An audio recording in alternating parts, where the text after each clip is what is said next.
Everyone, Ishmael Kolya is your realtor here from eXp Realty. I hope you're doing well. It's June 15th, Monday of 2020. I hope you've been enjoying the nice weather that we're having while keeping social distance and practicing hand hygiene and so forth.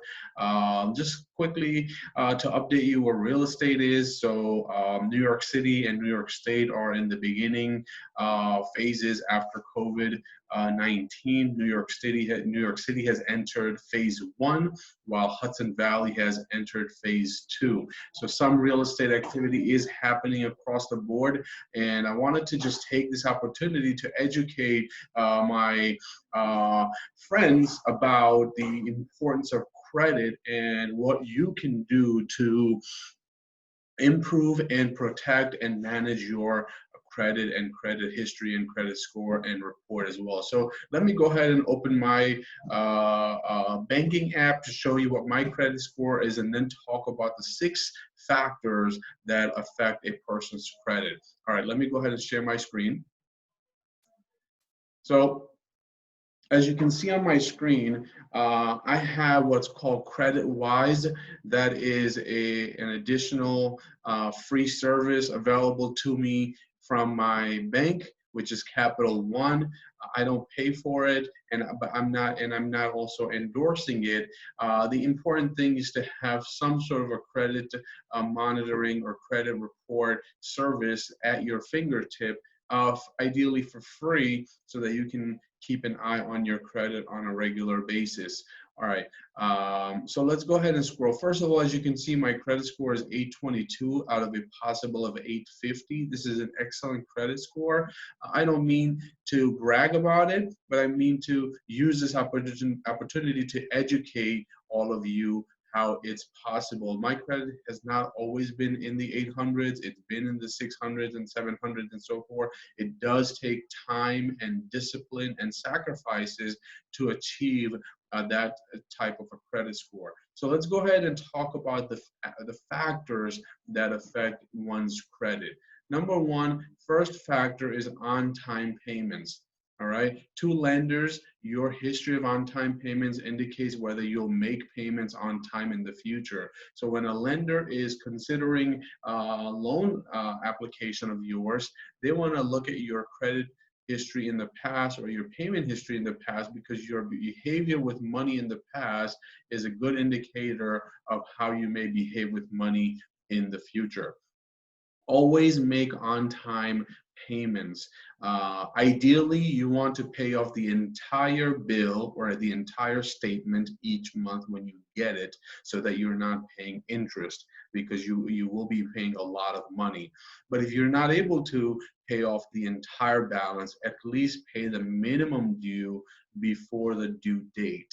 And more importantly, shop within your means, right? So don't buy something you absolutely don't need, and then don't buy something that you're not absolutely sure you'll be able to pay off when the statement arrives. So that's key. On-time payments is the number one factor.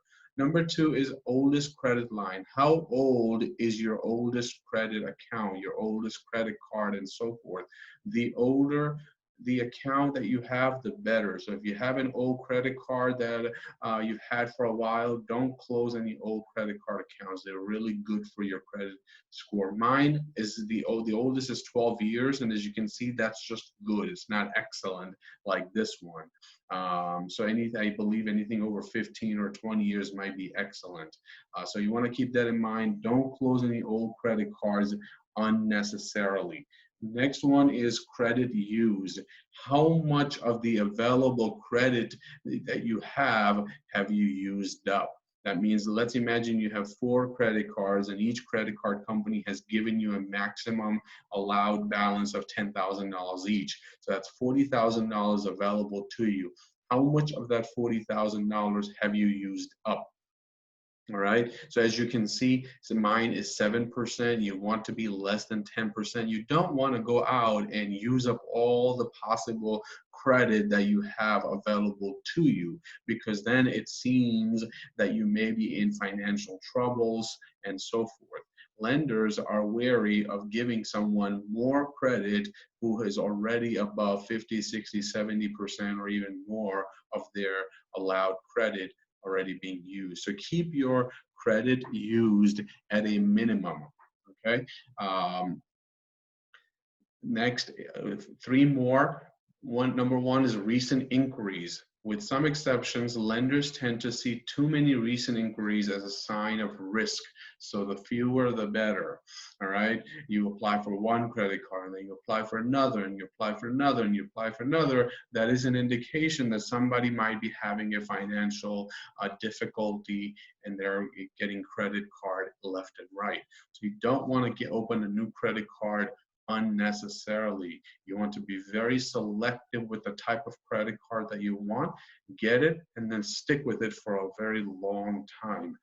You don't want to be applying for credit everywhere. You don't want to be applying for car lease or financing everywhere, and so forth. Sometimes we go to shop at department stores and they offer us a 10% or 20% discount at checkout if we open their credit card. It seems nice to get that instant gratification and instant discount, but it does have an effect on your credit score.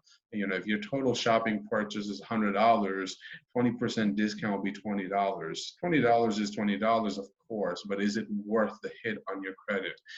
That's a question that you would need to answer. Next is new accounts. To lenders, opening too many new accounts in a short window of time could point to credit problems. Again, recent inquiries is similar to new accounts where you opened up multiple accounts recently, and that could be an indication that someone may be having financial issues. So you want to refrain from opening too many accounts, and you want to refrain from having too many inquiries. Lastly, available credit. How much credit is available to you, right? So as you can see, mine is around 82K. That is built over time. Lenders need time to get to know you, your behavior with money, and then your credibility, your trustworthiness with money, and they will increase your available credit. This is easily attainable. All you simply, and this is one of the factors that affects your credit score. So what you can do is you can reach out to your lender and your credit card company and whatnot, and ask them to raise your credit limit. Right. So if you have a credit limit of 10,000 and you've been with them for a while and you've been paying your bills on time, reach out to them and ask them to bump it to 15,000. They'll do that. Now your available credit will be more. And of course, don't go out and shop and use that available credit. But what's going to happen is now you're going to have more available credit and you're going to have a lot less credit used. And that's going to have an immediate impact on your credit score. And that is very easy to do and attainable. All right, so those are the 6 factors that affect your credit score. All the young people entering their adulthood should keep this in mind. Credit worthiness is really important in this country. Even if you have all the money, for example, you want to open a business and you have all the money, landlord may still consider your credit history and credit score before they will lease their space to you, and so forth. You want to buy a co-op or a condo and you have all the money, you want to buy it cash, you don't even need mortgage. A co-op board may still consider your credit score or credit history before they will approve your application and so forth. So again, creditworthiness is really important in this country. It determines your ability to get a loan or get a mortgage. Not only the ability to get a mortgage or a loan, but how much loan or mortgage you'll be able to get. And then on top of that, what rate of interest or rent or profit you'll pay on that money and so forth. The better the credit score and the better the credit history, the more amount of mortgage you'll be able to get and the lower rate of interest that you will pay. So again, credit score and credit history are really important to have, and it has a very long effect on your ability to live a life in this country. All right, I do have a list of do's and don'ts. If you're planning to buy a house with a mortgage, there are certain do's and don'ts that you need to consider.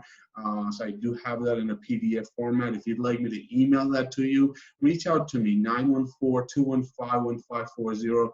Give me a call, shoot me a text, email me at ishiyourrealtor@gmail.com. If you'd like to check out some properties, go to my website at ishiyourrealtor.com.